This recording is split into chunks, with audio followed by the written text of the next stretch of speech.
कहते हैं सोमवार के दिन की अष्टमी पढ़ने पर, कौन से दिन?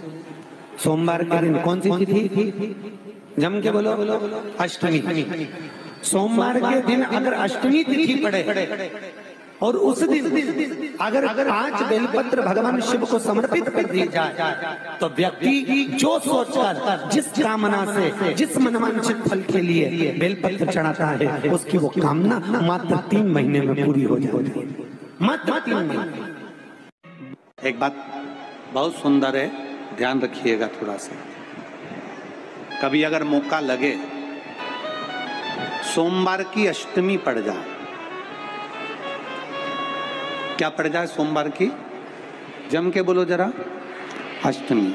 या तो सोमवार की अष्टमी पड़ जाए, या हर महीने शिवरात्रि आती है, हर महीने आती है, या तो सोमवार की अष्टमी पड़ जाए या फिर सोमवार की शिवरात्रि पड़ जाए, हर महीने आती है।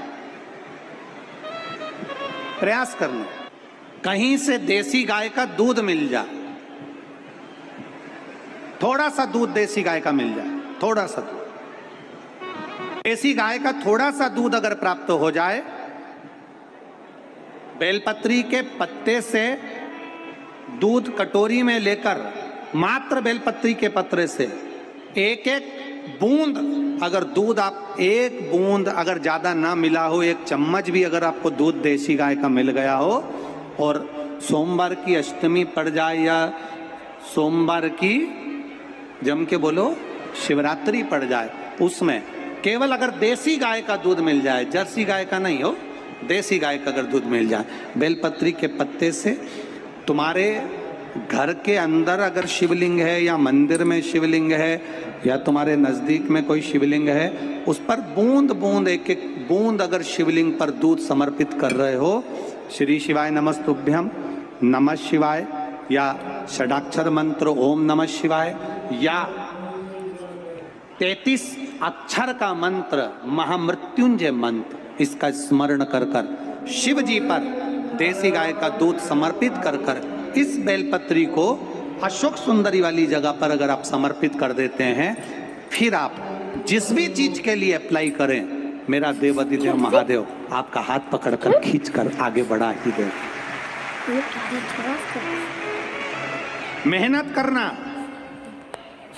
कर्म पूरा करना, पढ़ाई अच्छी करना, और पढ़ाई के साथ में विद्या अध्ययन करने के साथ में, अच्छी मेहनत के साथ में देसी गाय का दूध भगवान शंकर को समर्पित करना, भगवान शंकर को समर्पित करना, देसी गाय का दूध धीरे धीरे धीरे धीरे समर्पित करना, भाव के साथ आप समर्पित करें। देसी गाय का दूध 1-1 बूंद समर्पित करें, धीरे धीरे समर्पित करें। और देसी गाय का दूध जब धीरे धीरे समर्पित करें, बड़े रास्ते से, आनंद से धीरे धीरे जब आप समर्पित करेंगे, बेलपत्री वही दूध में सनी हुई बेलपत्र अशोक सुंदरी वाली जगह पर, उस समय पर डंडी का भाग शिवलिंग की ओर नहीं होना चाहिए, उस समय पर डंडी का भाग जहाँ से पानी बहकर जाता है अशोक सुंदरी की ओर से, वहाँ पर होना चाहिए। कार्य में सफलता मिलती ही है। शिव तत्व को धारण। सोमवार की अष्टमी का मतलब आपको इंदौर की कथा में बताया था, जिस दिन शंकर और पार्वती के मिलन का दिवस हो, और केवल एक माता पार्वती के अकेले मिलन का नहीं, 64 योगनिया तक भगवान शंकर से मिलने के लिए आती है। पीला चंदन लगा लेना। कितना लगाना है? बीच वाला जो पत्ता है उस पर पीला चंदन। जब आपको लगे कि मेरा जीवन बहुत कष्टमय है, अब ये रोग, अब ये कष्ट दूर ही नहीं हो रहा, अब ये आए दिन तकलीफ पर तकलीफ बढ़ती जा रही है, आए दिन रोग, बीमारी, पैसा घर में बच नहीं रहा, बहुत कष्टमय जीवन है, इसमें लगाओ पीला चंदन बेलपत्री की बीज पत्ती महाराज।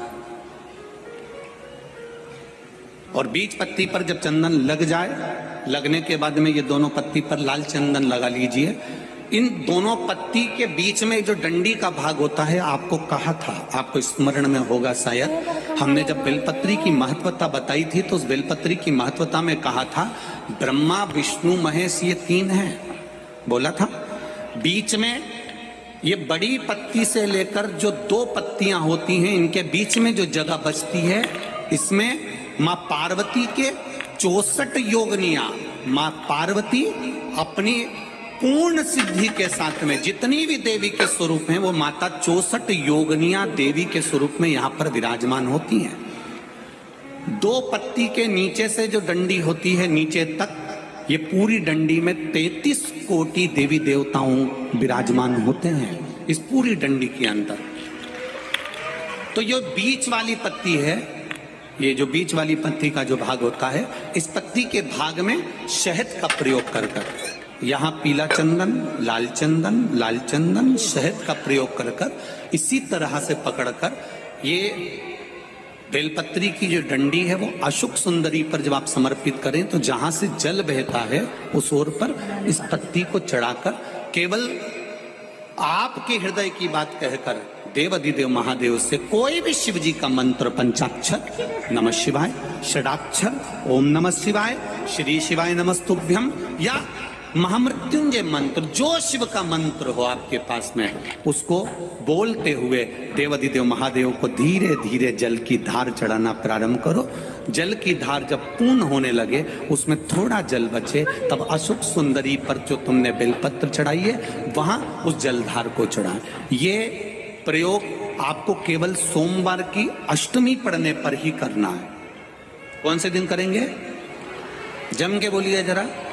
सोमवार की अष्टमी पड़ने पर यह प्रयोग करें और जल चढ़ाकर बाबा से विनती कर कर उसी बेलपत्र को वापस उठाकर कहीं जलाशय में या किसी पेड़ के नीचे विसर्जन कर दें और 1 लोटा जल वहां भी चढ़ा दें। बस निवेदन कर कर आ जाइए, मेरा बाबा 3 माह के अंदर हाथ जरूर पकड़ेगा और आपको दलदल से बाहर निकाल देगा। बात और आपसे कहेंगे, उतारिएगा। जिसके शरीर में सफेद चमड़ी पड़ने लगती है, चर्म रोग हो जाता है, या चेहरे पर आंख के पास में पूरा कालापन आ जाता है, उसको हमेशा याद रखना है, लाल चंदन का लेपन पीपल के पत्ते पर करिए। काय पर करना है?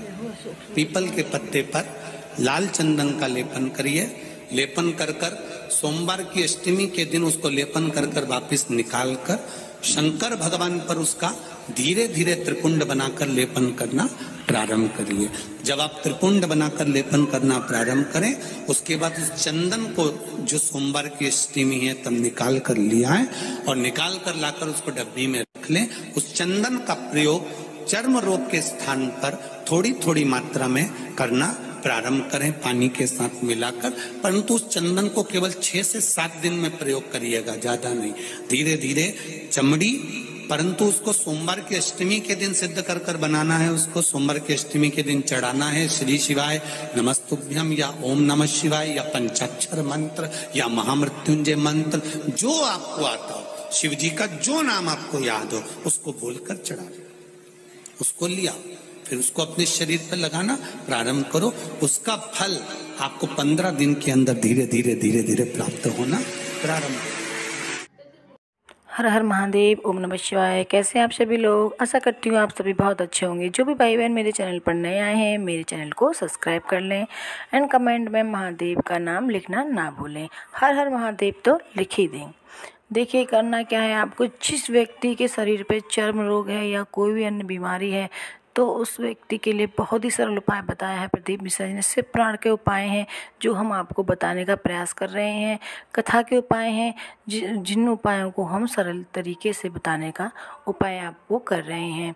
देखिए, आप ढंग से समझ लीजिए, इस उपाय को ठीक से समझने का प्रयास कीजिए कि आपको करना क्या है। कि आपको सोमवार की अष्टमी को ही ये उपाय करना है, अन्यथा और किसी दिन नहीं हो सकता। ये उपाय सोमवार की अष्टमी के ही दिन हो सकता है।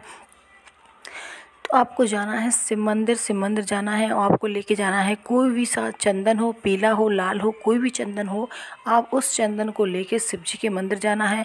उस चंदन से शिव जी का आपको लेपन करना है। लेपन करते वक्त मंत्र का जाप अवश्य करें। कोई भी मंत्र आपको आता हो शिव जी का, उस एक मंत्र को आप जपते रहें, लेपन करते रहें। कम से कम 108 बार तो आप इस मंत्र का जाप कर ही लें। जाप करने के बाद जब आपके 108 बार जाप हो जाएंगे तो उस लेपन जो लेपन कर रहे हैं शिव जी पे, उस लेपन को एक डिब्बी में भर लें। डिब्बी में भर लेंगे तो आपको आना है घर पर। घर पर जिस व्यक्ति को परेशानी है, चर्म रोग है या शरीर की अन्य कोई बीमारी है, उस पे आपको लेपन करना है। ये लेपन मात्र आपको 7 या 8 दिन तक करना है। जल्दी से जल्दी वो मतलब जो लेप है वो ख़त्म करना है, ज़्यादा दिन तक नहीं रखना है आपको। शिव जी ने जो शक्ति है इसकी, वो ज़्यादा दिन तक नहीं रहती हैं, ख़राब हो जाता है ज़्यादा दिन तक रखा हुआ। तो जितनी भी डिब्बी में जो आपने लेपन भरा था, उस लेपन को 7 या 8 दिन तक भरे आप उसको लगा दीजिए। देखिए, आप इस लेपन को आप लगा देते हैं तो वो व्यक्ति जल्दी से जल्दी सही हो जाएगा। 15 दिन के अंदर वो व्यक्ति बिल्कुल ठीक हो जाएगा।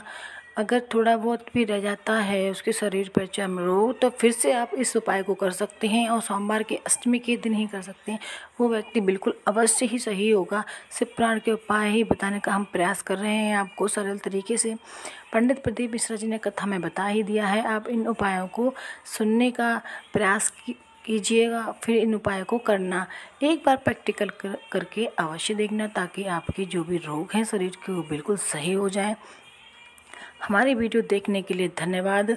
जो भी हमारे वीडियो को देखते हैं कमेंट में अवश्य हर हर महादेव अवश्य लिख दीजिएगा। आप पर महादेव की कृपा बनी रहेगी, आपकी हर मनोकामना पूर्ण होगी। जो भी आपकी इच्छा है सारी मनोकामना पूर्ण हो जाएंगी। नौकरी हो, व्यापार हो, धन की हानि हो, सब आपके दुख दर्द दूर करेंगे भोलेनाथ। आपकी सारी रक्षा करेंगे भोलेनाथ। आप उनकी कथा सुनिए, उनके उपाय कीजिए। हमारे वीडियो देखने के लिए चैनल को सब्सक्राइब अवश्य कर लेना, ताकि ऐसे ही वीडियो की जानकारी आपको मिलती रहे, आपके सारे दुख दर्द दूर होते रहें। हर हर महादेव। ओम नमः शिवाय।